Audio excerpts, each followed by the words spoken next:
Hello students, in this video we are going to learn illustration 2 of depreciation chapter on page number 234. Sangam Trading Company Buldana purchased vehicle on 1st April 16 costing rupees 85,000 and 5,000 on its registration. 30th September additional vehicle also purchased for rupees 10,000. On 31st March 18 vehicle was sold for 12,000. The original cost of 20,000 at 1st April was rupees 20,000. On 1st April 16, I don't know why day was given. Prepare vehicle account for the year 16-17, 17-18 and 18-19 and pass the journal entries for the year 17-18 assuming the vehicle is depreciated at 10% per annum. So we have to prepare a ledger account for 3 years and journal entries for the year 17-18 and depreciated 10%. And the method is to be followed is diminishing balance method. So in depreciation we have two methods. In totality we have 10 methods. Of that 2 only we have to solve in 11 standard. One is straight line method, उसका ही दूसरा नाम है original cost method. ठीक है, दूसरा method है हमारा WDV method यानी रिटर्न डाउन वैल्यू मेथड, उसका ही एक दूसरा नाम है रिड्यूसिंग बैलेंस मेथड और एक नाम है डिमिनिशिंग बैलेंस मेथड. दोनों में डिफरेंस क्या है? When we follow the original cost method और स्ट्रेट लाइन मेथड, उसमें आपको डेप्रिसिएशन जो है वो original cost of the asset पे ही एवरी टाइम कैलकुलेट करना है. और जो रिड्यूसिंग बैलेंस मेथड है या रिटर्न डाउन WDV मेथड है, उसमें आपको जो एवरी ईयर नया एसेट का वैल्यू आएगा उस पे कैलकुलेट करना है. ठीक है, as far as answer is concern, ये वर्किंग नोट के लिए चाहिए. आंसर इज कंसर्न सेम ही है whether you follow the original cost method और WDV मेथड सेम है, यानी जर्नल एंट्रीज और ledger posting will remain same. So in this particular sum we are going to solve with the help of diminishing balance method. ठीक है, मैंने आगे के videos में भी बताया है, कभी भी कोई भी डेप्रिसिएशन का चैप्टर स्टार्ट करना है उसके पहले हम क्या करेंगे, एक छोटा सा वर्किंग नोट बनाएंगे जिसमें year wise activity note down कर लेंगे. ठीक है, तो first will do that. We have to prepare for 3 years, correct है. सो हम एक एक ईयर का नोट डाउन करते जाएंगे.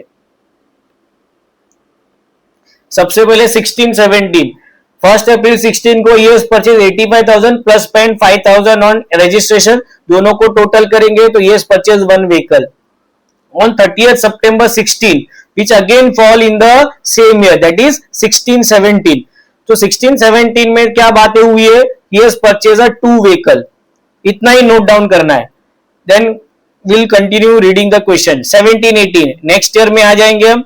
17-18 में क्या हुआ है, ऑन 31st March 18, ठीक है, यानी last day of the year, he sold 1 vehicle eight rupees 12,000. उसका ओरिजिनल कॉस्ट था 20,000 ऑन 1st April 16. मैंने पहले बोला कि ये डेट क्यों दिया है, बट ये रेफरेंस में दिया हुआ है.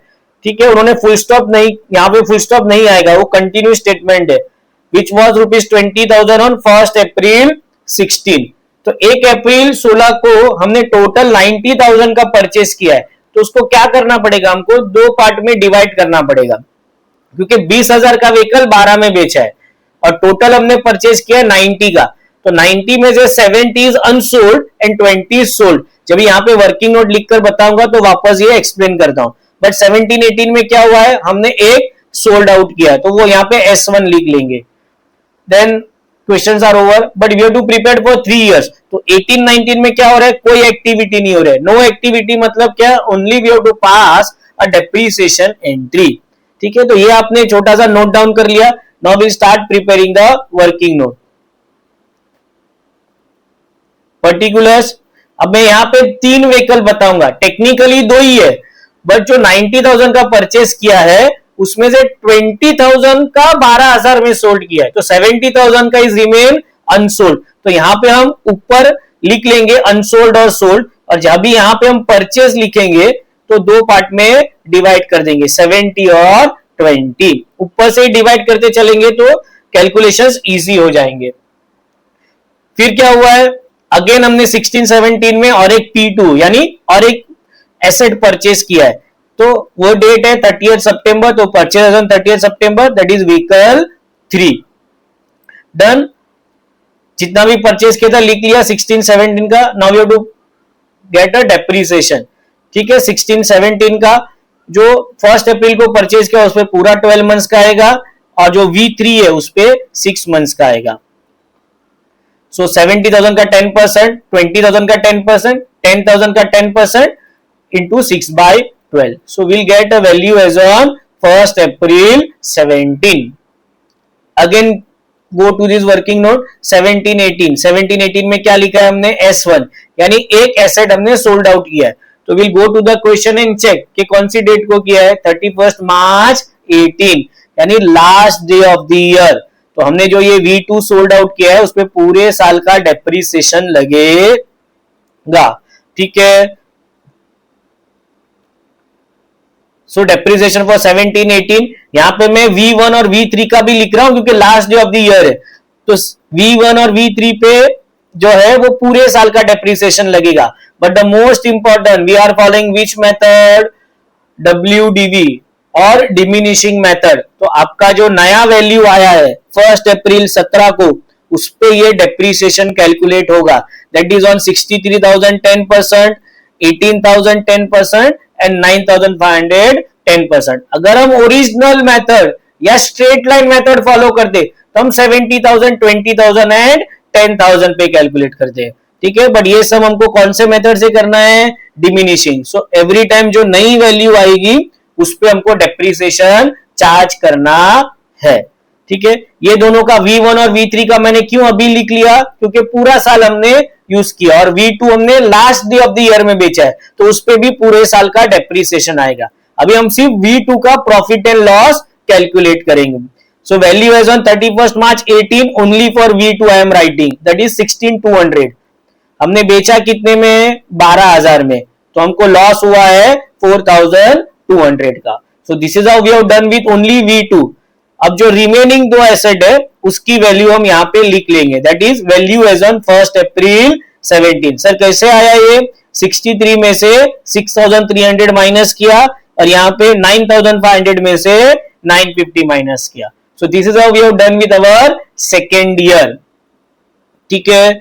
Now come to this working note 18-19. What we have written, no activity, that means only we have to charge a depreciation, ठीक है। फुल ईयर का हमने डेप्रिसिएशन चार्ज कर दिया 5670, अगेन डिमिनिशिंग, सो ये वैल्यू पे आएगा, दैट इज 56,700 और 8550 पे, एंड माइनस करके हम यहाँ पे उसकी वैल्यू लिख देंगे।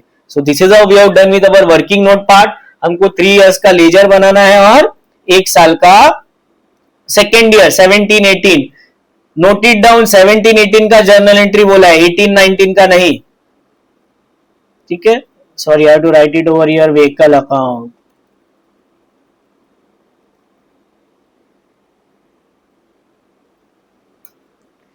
Then you will draw the ledger का format. Then always write at the center year 16-17. Then we'll start with the sum. अभी जब ये लेजर ड्रॉ करेंगे तो we have to follow the working note. Purchase as on 1 April 16, 90,000. फिर working note में second क्या है, 30 सितंबर को और एक परचेज है, अगेन 10,000। फिर क्या हुआ है, depreciation last day of the year 31 March 17, 9,500, 7,000 plus 2,000 plus 500। अब हम इसको क्लोज कर देंगे, दोनों साइड में 1-1 लाख आपको लिख देना है और माइनस करके आप ऊपर लिख दोगे by balance carry down 90,500। Then will go to the next year 17-18। सबसे पहले ये टू बैलेंस ब्रॉट डाउन लिख लेंगे। नेक्स्ट ईयर में क्या हुआ है, एक सोल्ड आउट हुआ है। Again come back to your working note, ठीक है। हमने कौन सा सोल्ड किया है, V2, तो उसका डेप्रिसिएशन पहले लिख देंगे 31 last day of the year में, तो सारी एंट्री 31 मार्च को आएगी। फिर हमने 1,800 माइनस करके वैल्यू आ गई, वैल्यू की कोई एंट्री नहीं होती है तो 16,200 का कुछ नहीं लिखना है आपको। फिर 12,000 में सोल्ड आउट किया बाय बैंक अकाउंट, 4,200 का लॉस हुआ, simply follow the working note order by order, ठीक है। उसके बाद ये 6300 और 950 जो रिमेनिंग टू व्हीकल्स है उसका डेप्रिसिएशन हम चार्ज करेंगे। Total will be 6300 plus 950 7250। Then will close this particular ledger, दोनों साइड 9500 लिख देना है।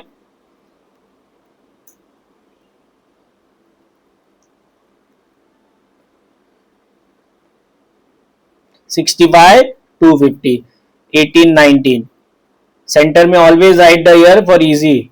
टू बैलेंस ब्रॉट डाउन 65,250 1819 में क्या है, we have to pass only depreciation entry, ठीक है। 5670 प्लस 855 टोटल मार के लिख देंगे, दोनों साइड में टोटल लिख देंगे 65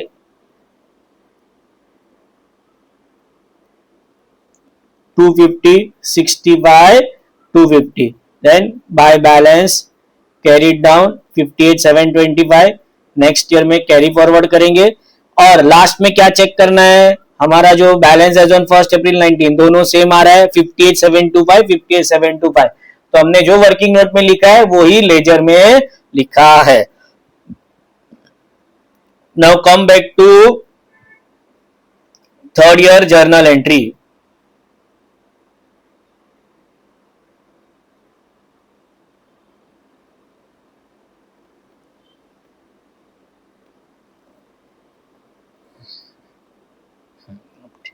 ठीक है, जर्नल एंट्री का फॉर्मेट आप ड्रॉ कर लोगे। Be careful you to draw for 17-18, तो लेजर में जाके आप 17-18 में आ जाओगे। सबसे पहले हमने क्या पास किया है 31 मार्च 18 को डेप्रिसिएशन का एंट्री, तो will write it down depreciation का entry, depreciation to vehicle, narration लिख दोगे। Then by bank account loss on sale, तो इसका एक कंबाइन एंट्री आएगा। पैसा आया bank account debit, personal account debit the receiver, हमको लॉस हुआ है nominal account debit all expense and losses, और हमारा व्हीकल बाहर चला गया real account credit credit what goes out. तो इस तरीके से आपको कंबाइन एंट्री पास करनी है। बैंक अकाउंट डेबिट 12,000 पैसा आ गया, loss on sale to vehicle, vehicle कितने का बाहर गया 16,200 का, पैसा कितना मिला 12,000 और लॉस कितना हुआ 4,200। और नरेशन हम यहाँ पे नोट डाउन कर लेंगे। फिर क्या हुआ है 31 मार्च 18 जो रिमेनिंग एसेट है उसका एंट्री पास करना है 7250।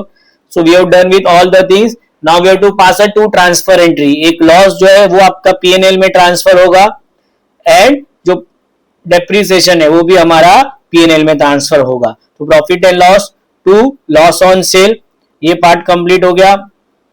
उसके बाद profit and loss to depreciation, depreciation का जब अमाउंट लिखेंगे तो 1,800 जो हमारा ये था प्लस 7250, टोटल वो ईयर में जितना भी डेप्रिसिएशन की एंट्री है उसका टोटल करके पूरा डेप्रिसिएशन जो है वो हमारा पीएनएल में ट्रांसफर होगा और लास्ट में हम टोटल करेंगे।